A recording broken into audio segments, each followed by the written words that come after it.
Hi everyone, I'm here on this beautiful day, sunny and beautiful, and we are doing our video series number 3, James Gable and myself. I'm Victor Vizcaino, and we're doing a third series on Spokane to Boston 2020 project.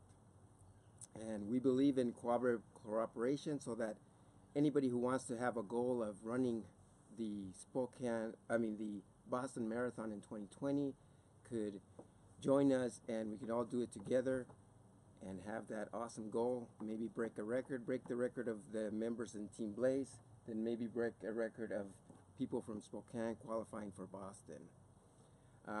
Great news yesterday, and we want to take advantage of that in the running world.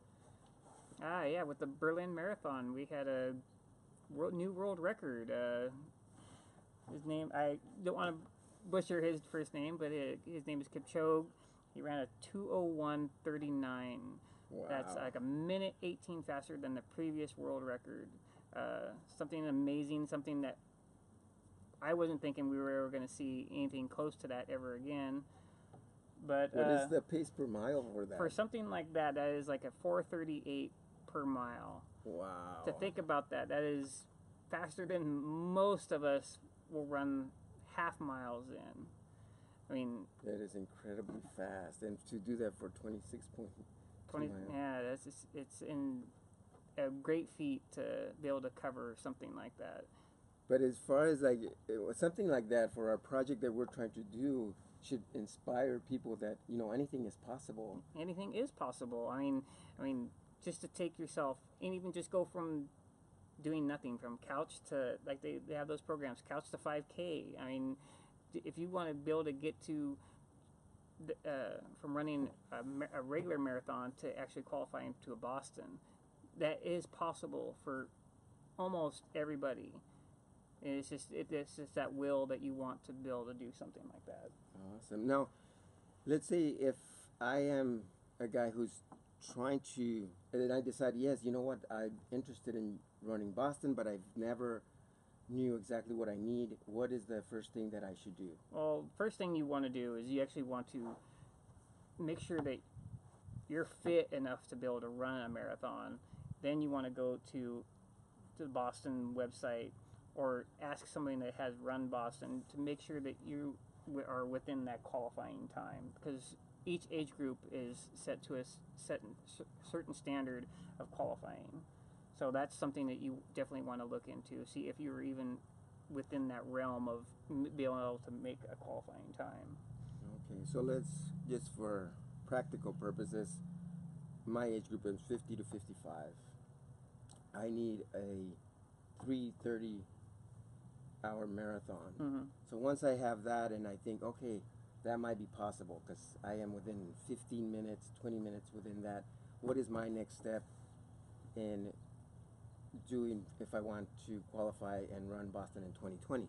Now, Bill, now once you figure that out and you're close and you want to pick a race, that's the first thing you want to. You want to, even if it's months out, you want to make sure you pick a race that you want to focus on, so you can adjust your training to that race and everything. Because every course is different, right? Yes, And every because some courses are going to be very flat, some are downhill, some are a lot of rolling hills. So you never know what you're going to get, and that's where, if you can really pick and choose, if you have this time to pick and choose. And I've that noticed race. that sometimes in the marathon guide, and if you go to the actual marathon website, it'll tell you how many people have qualified or the percentage of people that have qualified for Boston in some cases. Yeah, most races that will tell you if they are or even a Boston qualifier, because not every marathon is a Boston qualifier. So that is something that you also want to look into. Make sure if you're trying to qualify, make sure that race that you're wanting to use as a qualifier is a certified course for Boston. Okay, now is there important dates from today? Let's say today I want to run 2020 Boston. I should keep certain dates in mind. Well, certain dates, like from now, pretty much registration is closed for this next year for the 2019. That is actually the registration is closed for that one. It closed at the end of August. It actually closed at the registration closed at the end of August. And so registration for next year for the 2019 uh, is not until no, okay, well, Is it 2020, right? yeah, 2020 and stuff. It starts from now until end of next August, so 2019. Okay. So they have from September, September. which is what month we are on, to August of next year. August of next year. All right, sounds good. And then tell us some of the processes of some of the guys that have registered their wait times once they say, okay, yeah, I qualified, but I qualified within 2 minutes, or I qualified with 5 minutes. What is the process once? Do you have to be right there as soon as registration opens to register? You don't have to be right there when it opens up, because it's better for you to be able to run it faster, because the faster you get, the more likely you're going to be able to get in, because they start off with the fastest runners first, then they work their way down to the people that are really close to that cutoff time. So if my time is 3:30 and I did it in 3:25, that's better than 3:28. So Yes. I get a better chance to get in. It's a better chance to get in, but you still, that's in that real gray area. Boston's really trying to work with a lot of people over the last few years, especially with them allowing people with the charity project that they have going, where you can pay to be able to run the race. So that kind of bumps some of the people that actually have qualifying times, but not, say, 5 to 10 minutes ahead of their time. Gotcha. Okay, so now I know which race. I said, okay, I'm gonna do, let's say, St. George, Utah, and I'm gonna do that next in 2019. What should I do in the meantime? I would just make sure that you're before, because you want to have that at least if you're in a good running shape and stuff, you want to have at least a good 20-week program prior to that race to get you to that race. But you want to maybe hire a coach, someone that's really knowledgeable about getting you to a marathon, a good goal time for you.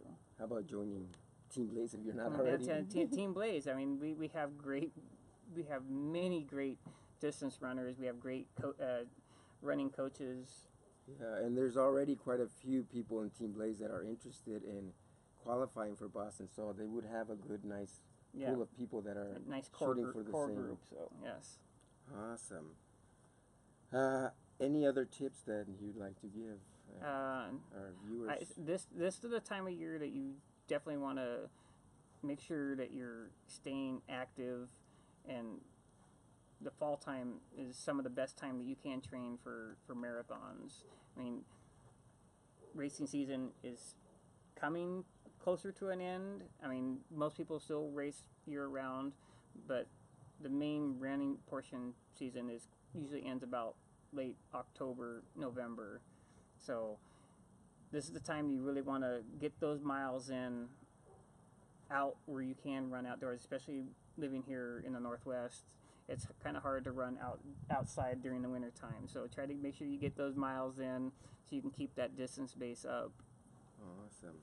Well, that pretty much does it for today. I am definitely inspired by that world record, and I hope that has inspired many other people to know that, hey, anything's possible as long as you persevere and you give all your efforts to it, and you join the supportive group that is going to help you get there. Thank you for joining us. Subscribe, and we'll keep trying to bring you some good info on the Boston Marathon and some training tips and whatever we can. Thank you. Thank you. That went well.